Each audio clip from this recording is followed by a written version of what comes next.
So please tell me who you are, what you do, how long you've been doing it.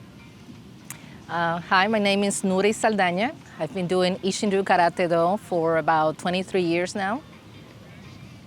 And how did you get into it? I got into it, actually a neighbor invited me, but I got more into Isshinryu Karate Kobudo because I like how effective the form will be for me as a woman, and I'm short, I'm not that strong, and I could see how with the training you can actually, become so strong and defeat other people that are much taller and bigger than you.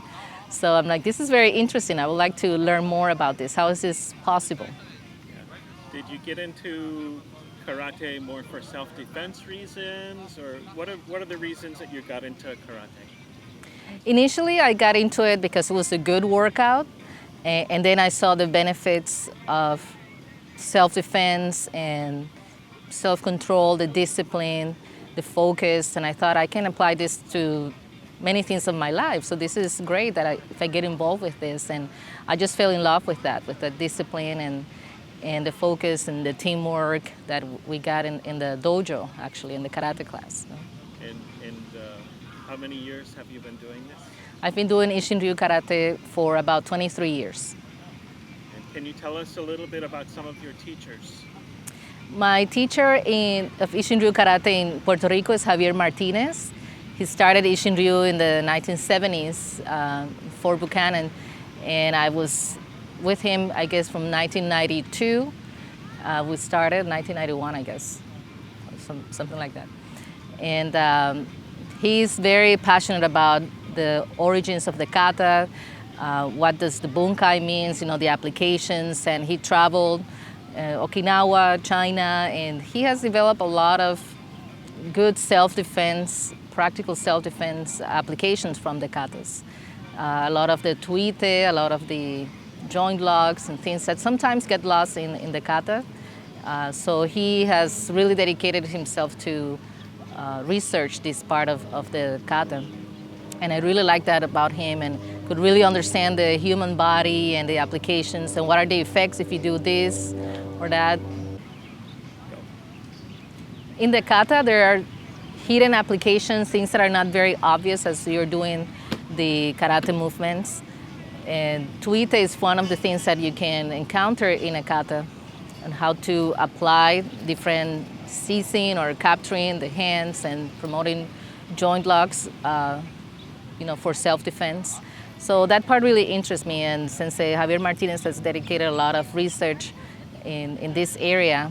And that was some things that attracted me, and see how I can incorporate that into my training in self-defense.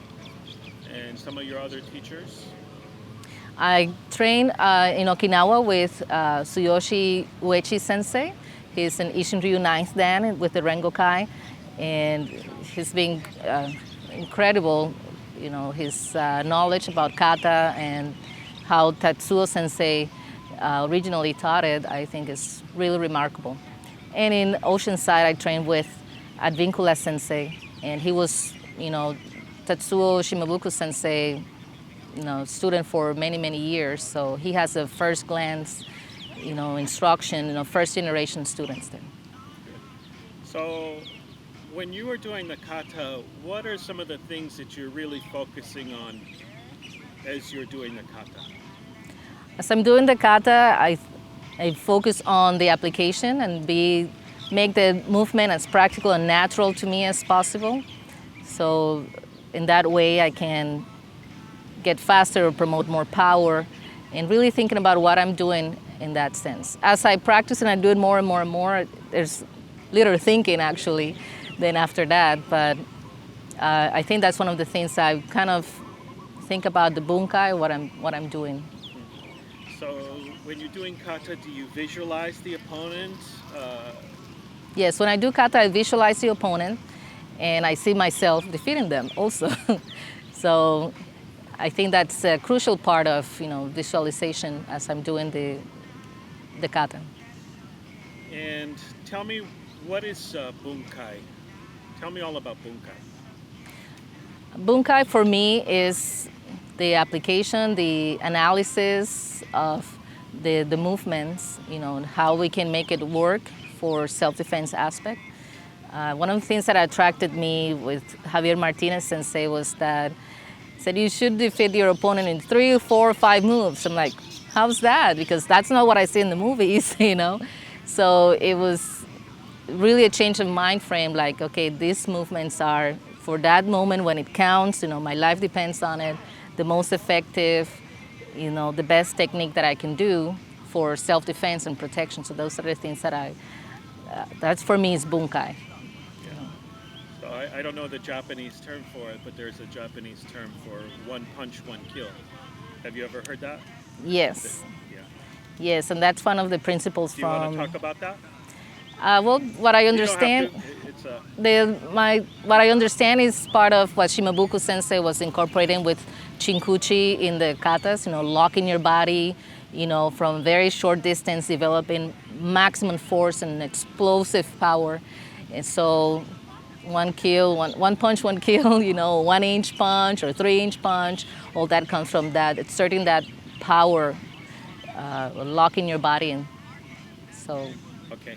If there was anything in the world you could possibly tell, whoever's going to be watching this movie about kata, what would it be? I think kata is the most important part of the style of karate. And if you really dedicate yourself, you're also not only enhancing your well-being and you as a person, but also promoting and preserving something very, it's a gift, I guess, that we have, with kata. So I feel like that, I want to practice so not only I benefit from it, but I can inspire others to continue practicing kata. Very good.